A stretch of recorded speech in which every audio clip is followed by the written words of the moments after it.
The Fuel for Weekend program started about a year ago in January of 2019. At the time, the principal at community school had recognized that there were students who were coming to school hungry on Monday mornings, having not had enough to eat over the weekend. We started small. We started with around 10 families, but by March we were up to around 60 families receiving bags over the weekend or on Fridays from community school.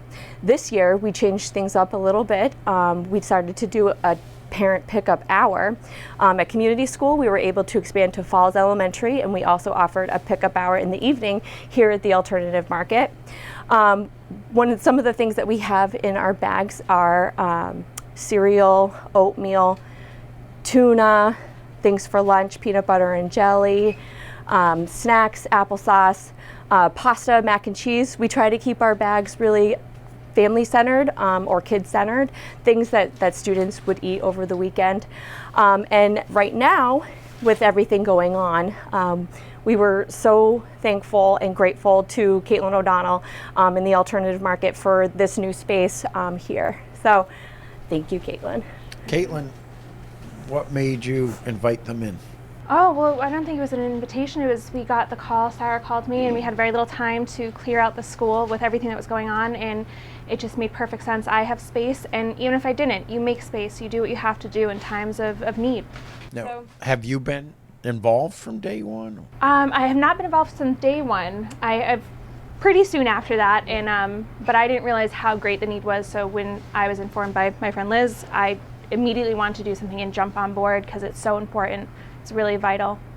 Liz, do you think the average townie, so to speak, realizes there's so much need in their hometown? Definitely not. And I think that once you find out, you can't unsee that. And it's really hard to put your head around it, right? The town is, we live in a lovely town, and you see fancy cars driving all over the place, people in their, doing their thing, and, parents are working.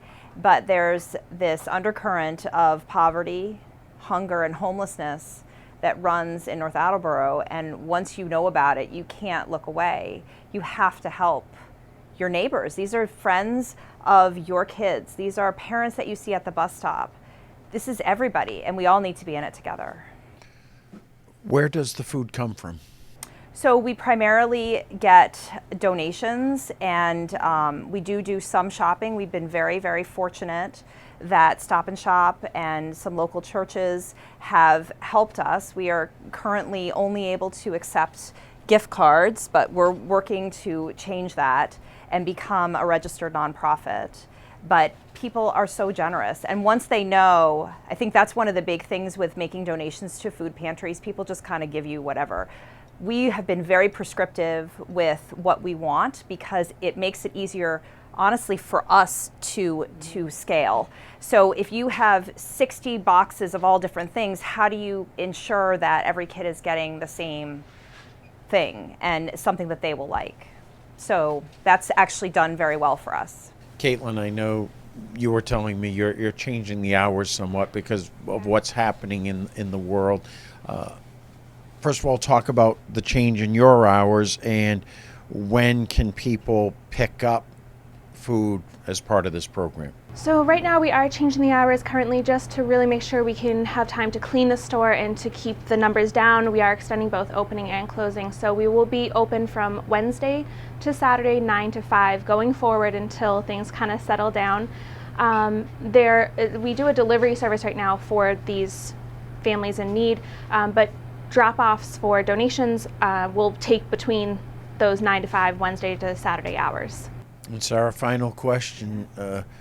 Last week we did the story about the food pickup in front of the community school and the Hank McDeed Circle there.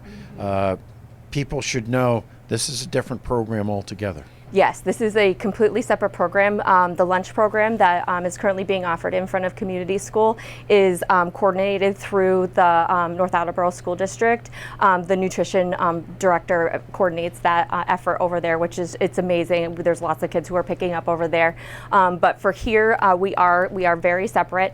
What we offer here are obviously our bags. We also offer delivery. As we know, there's a number of families in town who do not have vehicles. but we also want to stay in line with social distancing, and we want to ensure that families have the food that they need over the weekend, or really even during the week, which is why we kind of moved to delivery during this time. Once things calm back down, then we'll take a look again at doing a pickup time at both schools. We are a school-based food pantry, and we will always stay a school-based food pantry. So we'll continue to work with the district to get bags out through the schools, but our home now is the alternative market, and we'll continue to work here with Caitlin and everybody who's volunteering. We have amazing volunteers, many of whom are teachers from the school district, until things calm down, and then we'll look at things again.